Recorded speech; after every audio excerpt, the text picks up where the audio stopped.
хөдөлгөөн заслын ангийн 2 дугаар курсын оюутан Одон Шимэг байна. Ингээд энэ тэтгэлгийг авснараа надад бол маш их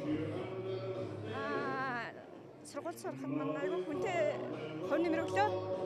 Тэгээд ямар ч хэлсэн сурлагаараа бусад нийгмийн ажил болон бусад бүхэл зүйлээрээ өшөө их зүйлийг хийгээд өшөө их амжилтаа сурнаа гэж бодож байна. Маш их сэтгэл өндөр байна. Нийт оюутнуудаа, тэтгэлэг авсан оюутнуудаа бас хандаа бүгдэнд нь бас амжилт хүсье. Хооштой илүү их сураарай. За тэгээ маш их баяртай байна. Тэгээ энэхүү тэтгэлэг хамрагдсандаа маш их баяртай байна. Тэгээд ер нь энэхүү ийм тэтгэлэг хамрагсанараа оюутнууд маань маш их сурах боломж өргөж нээгдэж байна гэсэн. За тиймээс бусад хамрагдсан оюутнуудаа ч гэсэн баяр хүргье. Энэ удаад бид эрүүл мэндийн сайдын нэрмжит тэтгэлэг хамгаалах энэ ёс сурталд мөрдсөн ирсэн нийт хүмүүстэй эрхэм зочдтой энэ санаачдыг гаргаж хэрэгжүүлж байгаа эрүүл мэндийн сайдаа чин сэтгэлээс баярлаж талархаж байгаагаа илэрхийлье. Оюутнууд маань багц шалтгаан эдийн засгийн дарамтанд орохгүй зөвхөн хичээлээ шалдан суралцаж энэ авсан тэтгэлгээр оюутныхаа төлбөрийн тодорхой хувийг төлж ингэж суралцсан гэдэг маань манай оюутнуудад хамгийн сайхан дэмжлэг болно гэдгийг эрүүл мэндийн сайдаа бас давхар болгочихлоо. Төвлөрсөн манай эрүүл мэндийн салбарын залуу үеийн боловсон хүчин та бүхэнд энэ өдрийн мэндийг хүргье. За өнөөдөр би яг 30 жилийн өмнө энэ сургуулийнхаа алтан босхийг алхаж орж энэ мэрэгжлийг эзэмшиж энэ чиглэлээр улс орондоо хийж бүтээхийн их тэмүүлж хүсэл хөтлөгдөж энэ 30 жилийг өнгөрөөсөн байна. Энэ 30 жилийн хугацаанд би эрүүл мэндийн салбарт тодорхой хэмжээний оюуны болон эрүүл мэндийн салбарынхаа хууль эрх зүйн орчныг шинжиж хөгжүүлэхийн төлөө 30 жил ажилласан байдаг. Тэгээд өнөөдөр энэ амжилтын энэ улс орныхоо хүчит эрхлэлийн төлөө эрүүл мэндийн салбарын төлөө ажиллаж ирсэн энэ нөр их хөдөлмөрийн үр дүн гэж бодож байгаа. Өнөөдөр эрүүл мэндийн сайдын өндөр хариуцлагатай албан тушаалд хүрч ирж салбарынхаа бодлыг чиглүүлэх чиглэлээр засгийн газартаа төлөөлөл болж сууж байгаадаа бас талархалтай байгаамаа. Бидэнд баг гэхгүй хийх ажил маш их байгаа. Өнөөдөр Монгол Улсын засгийн газар 100 хоногийнхоо хүрээнд хэвлэлийн багвар хийгээд тэр сайн хурлаас гарч ирлээ. Тэгэхээр манай эрүүл мэндийн салбар 4 зорилтын хүрээнд нийтдээ 23 том ажлыг хийж ард нь гарчаад 100 хоногийнхоо хүрээнд та бүхний бас өнөөдрийн энэ цугласан утга учир болох оюутны тэтгэлэг ялангуяа эрүүл мэндийн чиглэлээр сурж байгаа оюутан залуучуудаа дэмжиж сургалтын хөл бүрийн хөтөлбөрийг бий болгох. Ялангуяа суралцах хугацаанд гадаад орнд тэтгэлэг хөтөлбөр хамрагдах, танилцах уулзалтанд явах, бидний одоо топ нийт англи хэлийг сурах, энэ чиглэлд нь бид тэтгэлэг хөтөлбөрт хамруулъя гэж эрүүл мэндийн сайд миний санаачилж энэ хөтөлбөрийг гаргасан байгаа. Тэгэхээр энэ хөтөлбөрийг бас дэмжиж манай ангаахын шинжлэх ухааны их сургуулийн захирал доктор профессор Батбаатар захирал маань дэмжиж өнөөдөр бид бүхэн та бүхэнтэй уулзаж энэ тэтгэлгийг гардуулж болсондоо маш их баяртай байна. Тэгээд манай ангаахын шинжлэх ухааны их сургуулийн захирал Батбаатар болон ангаахын шинжлэх ухааны захирлын зөвлөлийн баг хамгаалсан талархал илэрхийлж байгаагаа илэрхийлье. За бид энэ тэтгэлгээ анх хийхдээ ер нь бол эрүүл мэндийн сайдын энэ тэтгэлэг маань ангаахад эрүүл мэндийн салбарт ажиллаж байгаа ажилчдын хүүхдүүд ангаахын сургууль их сургаа. Нөгөө утгаараа энэ эрүүл мэндийн салбарт ажиллаж байгаа ажилчдын нийгмийн асуудлыг шийдэхэд багц гэсэн тодорхой хэмжээний дэмжлэг үзүүлж үр хүүхдийн сургалтын төлөвлөлтөнд дэмжлэг үзүүлээ. Үр хүүхдийн гадаад орнд суралцах хугацаанд нь танилцах аялал, харилцан солилцох энэ тэтгэлэг хөтөлбөрийг гаргаж энэ ангаахын одоо шинжлэх ухаан сурж байгаа манай эрүүл мэндийн салбарын ажилчдын хүүхдүүдийг дэмжье. За мөн дараагийн удаа бид нийт тэтгэлэг хөтөлбөрийнхаа 80% ийм хүмүүс өөрөөр хэлбэл эрүүл мэндийн салбарын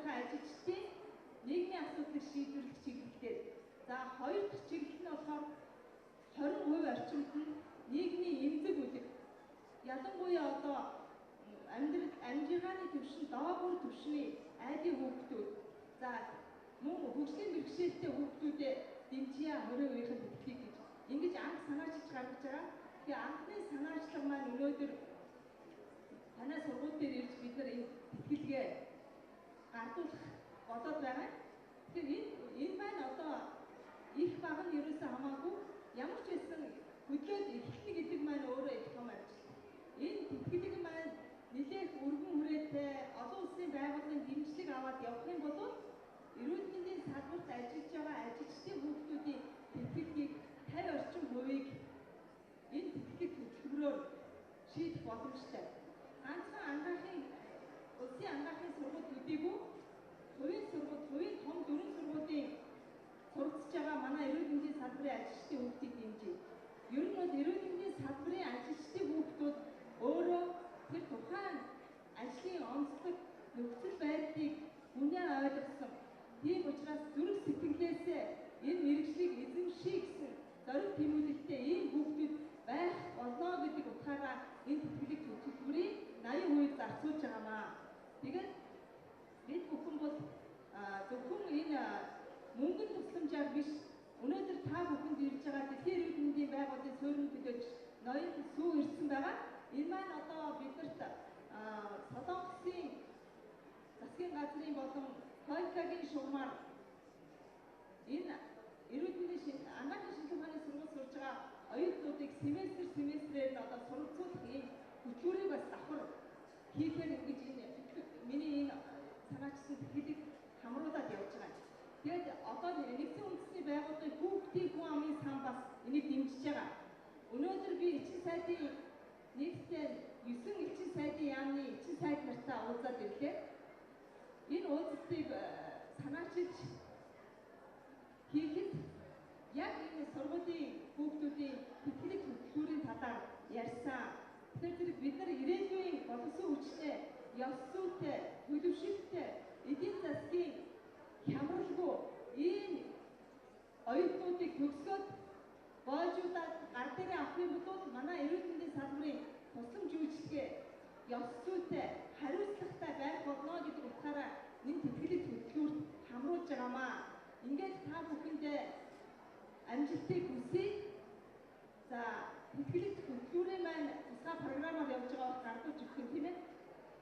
Тийм байгаа бах тийм. Тэгэхээр зэрэг одоо ямар ч хэлсэн миний хэлэх үгүүд ингээд дууслаа. Тэгэхээр оюутан залуучууд та бүхэн маань эрүүл мэндийнхаа салбарт ирээдүгээ чиглэсэн, ирээдүгээ харсан.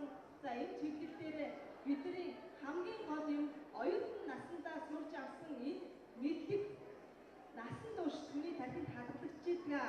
Тийм учраас та хүүхдүүд минь энэ оюутан байх хугацаанд сургууль сурч их хугацаанд бид нар амьдралын хамгийн том алтан боломж байдаг. Энэ боломжийг ашиглаад энэ сургалтаа өндөр амжилт гаргаарай. За мөн одоо эрүүл мэндийн салбарт хамгийн сүүлд маш их яригдж байгаа ёс зүйн асуудал яригдж байгаа. Тэгэхээр энэ ёс зүйдээ бас маш их анхаарч энэ хүн болох багаасаа хөдөлг болго унаасаа гэдэг энэ үгийн одоо утга учирыг хэлүүлээ хэрэгжүүлж энэ 90-100-да шилдэг боловсон хүчин болоорой гэж та бүхнийг хүсэн өрөөё. Баярлалаа.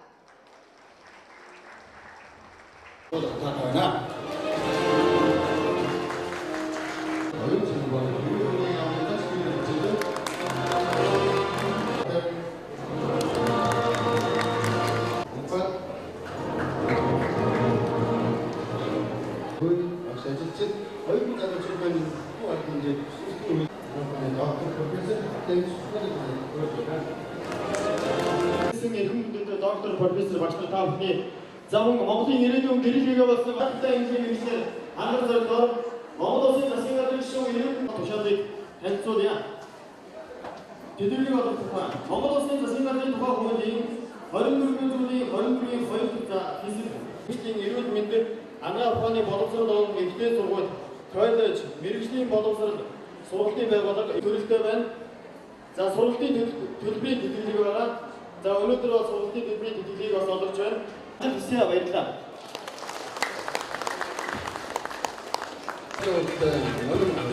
Номер 1 Тэрвш шоутай Баян Батмун шоутай Ариун Бургаш Бацаахан шоутай Ослон жаргал Мандрах шоутай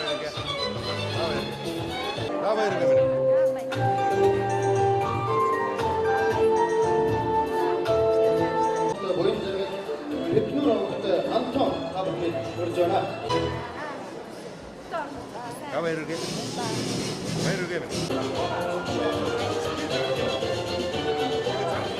자, 리스트가 앞서 오연도다. 오연도에 힘들다.